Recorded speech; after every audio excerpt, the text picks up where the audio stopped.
今日或者打後時間突然之間話，咦有一個我哋認為啊，或者叫市場認為佢係有能力嘅、有意願嘅，或者甚至叫做話即係市場覺得佢 OK 嘅上台嘅時候呢，或者傳佢上台呢，有砰一聲升翻上去都得嘅。所以呢，暫時好難估，但係呢，暫時今日嚟計呢，我相信呢就係19000邊會第一個關口先。但係你話會唔會好快上翻去呢？咁我諗唔會啦。啊，除非即係好似頭先我所講嘅，今晚突然之間有一個強勢嘅人話，哇呢個得喎 ，OK 喎咁樣，咁啊真係聽日我升翻幾百點都唔出奇。但係短期嚟計呢，始終都仲有一個問題嘅，就係2萬點升穿呢啲位呢，一定有大嘅成交。所以尋日我都好強調就硬係見唔到個大成交出現啊！咁但係呢，今日呢，下晝呢，我相信個市呢可能會喺較低水平少少徘徊嘅。咁譬如19000邊啊嗰啲位啦，咁但係呢，我相信呢跌穿唔出奇，但係我相信嚟計呢，應該有機會守喺19000樓上嘅今日就嚇。係咁啊，今日呢，就個低位呢，暫時都有耐未穿啦，咁啊仲有即係下100點左右啦。咁啊今日嘅低位呢，即係19047點啊。咁啊睇睇半日沽空個情況先。咁啊如果呢，即係相比起之前呢，我哋較早前咪成20幾個%嗰個佔大市成交嘅沽空數字嘅。咁啊今日呢，未算係太多嘅喎，雖然裂口低開咗900幾點啊，半日沽空今日呢32.3億嘅，咁啊佔咗大市成交8.3%，牽涉嘅股份有351隻，咁啊而匯控啦當然啦就排喺第一位嘅，咁啊佔咗呢就係匯控呢就即係嗰個嘅 percentage 呢就係14.5%，沽空金額呢4.67億，佔股份成交大概係26.9%，跟住就輪到建設銀行啊，建設銀行佔咗7.5%，咁啊牽涉嘅資金呢有2.44億嘅，佔股份成交24.6%，另外國壽排喺第3位，今日佔咗4.64%，牽涉嘅金額呢有1.5億，咁佔股份成交係16.4%啊。咁啊頭先提到啦，就話先講下匯控先啦，因為匯控呢，如果相比工行嘅話呢，我覺得匯控呢嗰個走勢呢，令人哋即係更加呢係覺得失望添啊。係啊，因為點解呢？匯豐尋日第3季業績呢，就撥備上升咗啦，收入減少咗啦，咁成本仍然有個壓力啦。其實呢3樣嘢已經好致命傷噶啦。咁但係打後時間呢，相信都仲未見到有曙光住嘅。因為點解呢？因為成本上升已經唔係一個短期因素，已經維持咗成年噶啦。咁雖然依家呢，管理層就話開始轉角啦，因為我哋見到第3季呢，其實理論上去睇下，即係用一個基本因素去睇嘅時候呢，咁佢個成本開始係有少少減少，但係唔係話好顯著啦。收入減少，我諗相信後邊都仲係咁噶啦。咁仲有一樣嘢就係撥備上升呢，仍然都有機會係上升嘅，因為點解美國、歐洲都唔係好好咯嚇。係啊，咁啊睇翻匯控呢，而家係跌咗8%啊，咁啊最新係62個4毫半嘅。轉頭翻嚟同大家睇下期指嘅表現啦。新城財經台主辦，德意志銀行 ETFs 獨家贊助 ETF 與分散風險投資策略講座，12月4號星期日下午2點半，灣仔會展 S221室舉行。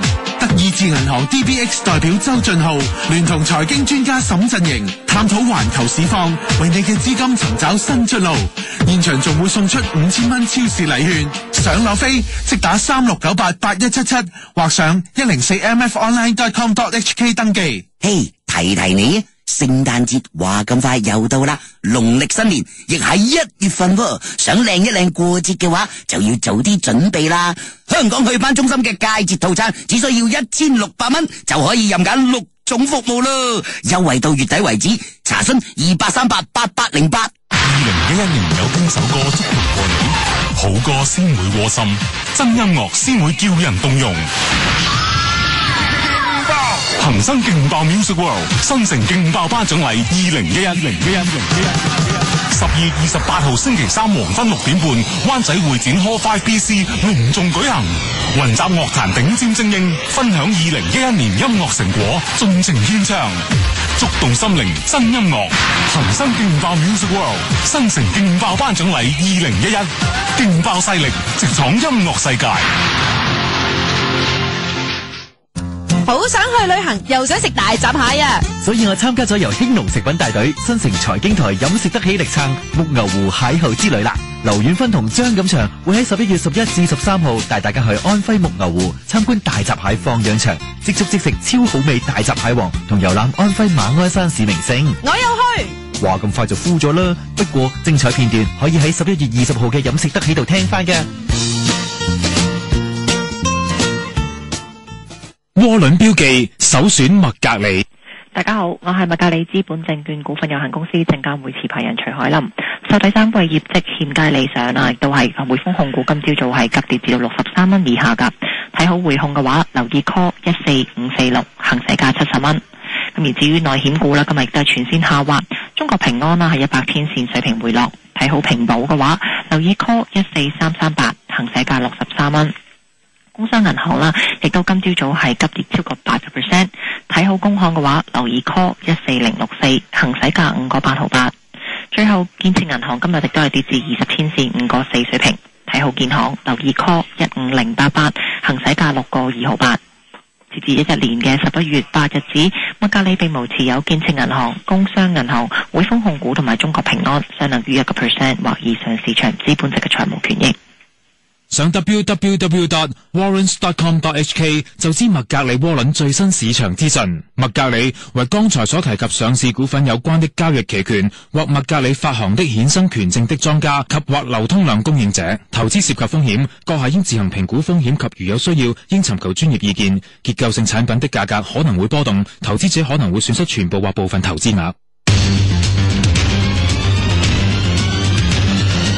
林淑敏、朱家明，理財是力量，交易直擊。歐債問題咧影響到歐元匯價，而家咧跌到落去1.3547啊。另外亞太區股市咧亦都受到影響啊，全線向下，咁啊跌幅咧當然就冇大市咁多啦。咁啊睇翻呢，就而家日本股市跌2.9%，最新8504點嘅。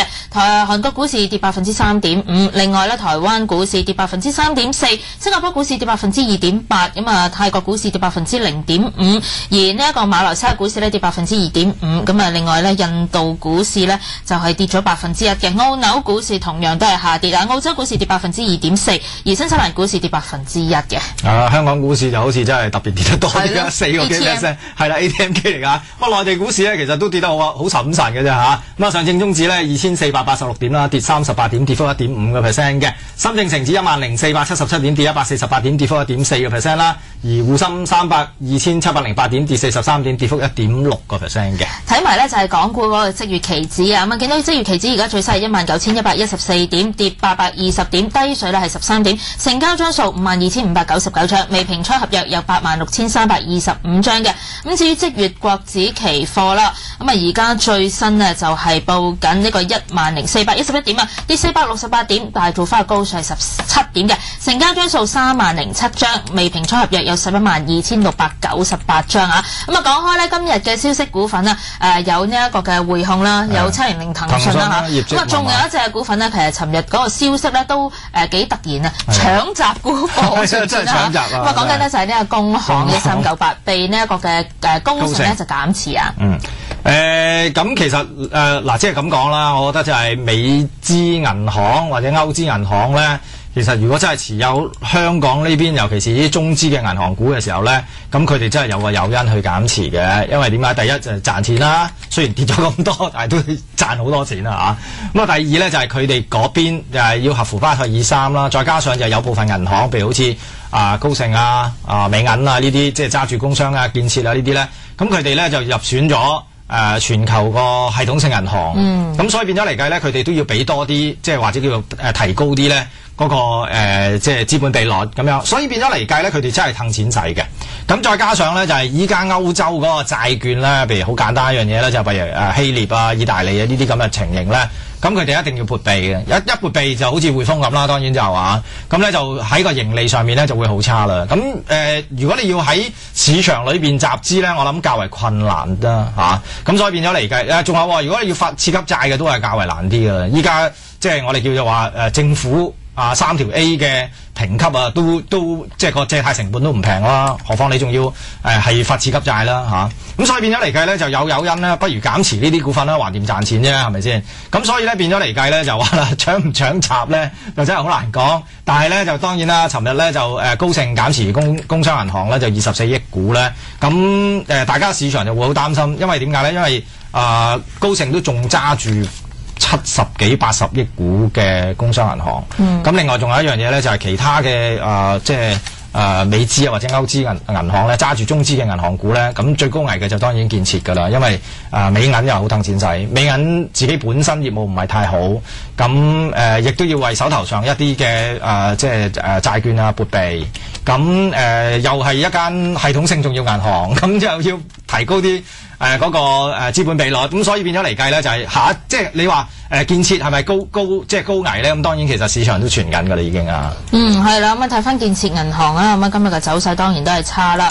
咁啊而家咧就市場傳就話佢以呢一個高盛啊，以呢一個配股即係配股價下限大概4.868咧就配售呢一個嘅建設銀行嘅股份。咁啊而家咧跌咗咧7.9% 嘅建行4.758跌4.1啊。咁啊另外咧就睇翻呢今日咧嗱講得咁多，咁啊大家都見到啦，升嘅股份得個50幾隻，但係跌嘅就有超過1000隻。有邊啲股份升呢？揾到1038長江基建啊，45個1升8毫，升翻係1.8%嘅。另外仲有一隻嗱呢啲咁嘅股份算唔算好啦嚇？領匯房產信託基金823，尋日業績帶動啊，所以令到佢今日咧股價啦穩陣28個4毫半，升2毫，升翻係0.7%。咁而家投資者係咪應該都係要除咗 cash risk 之外咧，係咪應該都要揾翻呢啲息高嘅比較好啲咧？如果你話息高咧，就其實計 ETF 啊，或者叫做計risk 嚟計啦，咁其實823唔係最高嘅，只不過咧就823夠穩陣啊嘛，領匯咧就夠穩陣，因為佢出咗落去高90幾個%，咁仲有一樣嘢咧就係又有加租空間先啦。因為點解？因為我哋見到領匯咧喺咁多年裏邊咧，其實佢提升緊佢哋嘅資產質素，我哋叫做即係將個商場翻新啊，組合翻一個新嘅租戶啊，咁樣咧已經可以提升到佢嗰個價值上嚟。所以咧，我哋見到咧就係仲有好多商場係做緊呢啲嘢嘅。咁所以咧，我哋相信打後時間咧仍然會有一個幾平穩。依家平穩已經掂㗎啦，係咪先？唔使好突出嘅平穩就已經掂，何況佢仲要派息都派多2成啦，係咪先？咁所以變咗嚟講，平穩之中咧就真係有少少即係吸引力喺度咯，叫做。係啦，睇翻咧大市而家係跌咗868點，最新係19,145點嘅，國企指數10,400點，跌517點。節目時間差唔多，聽日再傾過，拜拜。拜拜。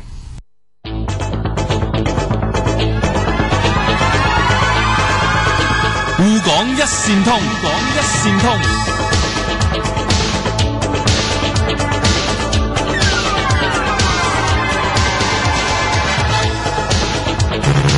大市波動年代，資金何去何從？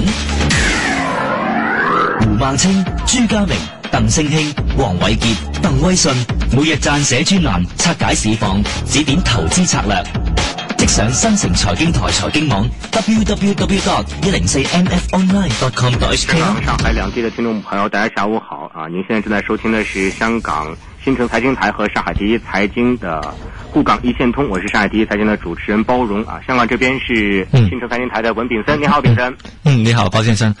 可以看到在港股這邊，今天在成交金額榜排到前3名的這3隻股份呢，也是非常多的新聞。工行就排第一位，可以看到呢就有傳這一個高盛其實也坐實了，就高盛它就配售這個工行的股份，套現最多120億元。匯豐的業績不行，然後建行方面也是有傳這個美銀方面會去減持，所以可以看到截至目前的話，恒指呢就有跌了超過800點，而在上午的話，其實一開盤也有跌了超過900點的。內地的股市情況怎麼樣呢？內地的股市今天雖然說剛才提到了，就是沒有港股的這個跌幅那麼之巨大，不過今天也是開盤是下跌了1.04%，目前的跌幅也在1.36%。滬市是2490.99點，深市是10506.23點，而且成交量也沒有太明顯的一些變化。然後從行業角度來看的話，目前在這個上海方面，這個跌幅比較居前列的，像房地產跌了1.68%，有色金屬跌2.23%，煤炭行業跌1.32%，傳統娛樂業跌了1.98%，建築材料跌了1.62%。不過在這個資金淨流入方面，有幾隻股票好像還是跟鋼鐵行業這些這個傳統的大行業有關聯，像這個方正證券濟南鋼鐵、河北鋼鐵、長城電腦、天力環保的這個資金流入還是在前面的一些情況。剛才炳森介紹了一些這個港股的大盤港股的一些个股表现，还给我们介绍一下好吗？好的，没问题。但可以先来看看在港股的一个上午的一个具体行情啊，可以看到了，今天一开盘就失守了在2万点的大关节，跌到接近在19000点的一个水平，最低的报价呢是看到19046点，但是在中午之前这个跌幅就略有收窄，半天的话呢可以看到跌了896点，跌幅有 4.48%， 中午的价格在19117点，而半天的成交金额有389亿元。而在国际指数方面，中午就有跌了525点，跌幅也是接近了有 4.8% 的一个跌幅，中午的报价在10392点的。而在目前的一个恒指的情况呢，跌了871点，可以看到价位在19142点。而在国际指数方面的话，跌了511点，价位在10405点，成交金额是有扩大到了437亿港元。可以看到呢，基本上大部分的股票呢都是在有下跌。然后的话呢，其实如果看到在成交金额榜方面，刚才提到的工商银行有跌了 8% 左右，价位在4块7毛8，汇丰控股的话跌了 8.1%， 价位在62块4毛，建设银行方面的话呢跌了 4.3%， 价位在5块4毛6的。之后还可以看到腾讯控股昨天也发表了这个业绩了，然后可以看到截至目前是有跌了 2.88%， 价位在161块7毛的。而纵观这个前10名当中的话呢，全部都是录得有跌幅，而这个跌幅基本上呢都是在 4% 以上的一个水平。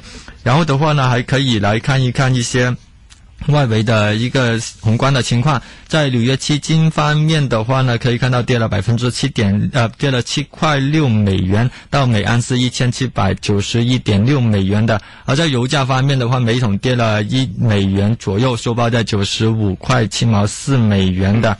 然后的话呢，其实如果来看比分来说的话，也就是说今天其实港股相对个股的表现这个惨淡的比较多一些，但是我们看到说沪市好像还是有这个单项涨停的股票啊。刚才我们说到了像这个济南钢铁、莱钢股份啊，这个中航电子，还有这个航天长风，目前是这个单项涨停的。还有像成发科技和彭博士的涨幅也是超过 5%。 不过跌幅方面好像个股现在下跌最多的是湘江控股，沪市的 A 股是跌了 5.9%， 方正证券是跌了 5.62%。我想时间关系的话，我们这个下一个时段继续跟着香港新能财电台进行连线好吗？感谢这包先生在介绍了内地的 A 股的一个情况。如果刚才接着说到在一些宏观的一个情况的话，其实意大利可以看到它2年还有10年期的一个国债孳息率呢，可以看到都升穿了这个距离的一个危险的水平了。而另外的话呢，看回在港股这边一些个股的资讯，可以看到冠捷就收购了飞利浦的电视业务今天早上就复牌。而刚才有提到的这个腾讯的业绩的话，9个月的纯利有76.66亿元，增长了1/3，第三财季就仅仅是赚了24.46亿元，可以看到是逊于这个预期的。而在汇控方面，9个月就多赚了4/6到144.37亿美元，但是第三季度的核心税前的利润就有倒退了3%这么多。刚才呢，包先生就想了解到在个股方面究竟怎么样。其实可以看到今天这个跌幅比较大的还是有这个金融股还跌得比较多，当中的话可以来看看重庆农商行跌了 7.7%， 而交通银行的话也有跌了 6.5% 的。好的，感谢您收听这一节的沪港一先通，我们下一节再見。新城財經台提你，逢港股交易日朝9晚5 click 入 www.104mfonline.com.hk， 專家現身演繹獨到分析。雙語視像廣播突破聲音界限，新城財經台多媒體頻道。交通銀行，你的財富管理銀行提你。下午2點。交通銀行交稅通推出零息優惠，貸款額高達月薪10倍，查詢22699699。新城財經台新聞報道。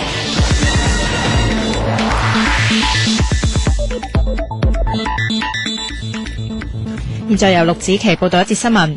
港股午市仍然反彈乏力，希臘同意大利局勢未明，加上匯控業績令市場失望，市場充斥利淡因素。港股跟隨外圍最多跌967點，落到19000點嘅邊緣。恒生指數最新係做緊19150點，跌咗864點。藍籌股全線向下，匯控業績之後股價急挫8%，落到62蚊嘅水平，私自失守10蚊關口，跌6%。地產股亦都捱沽。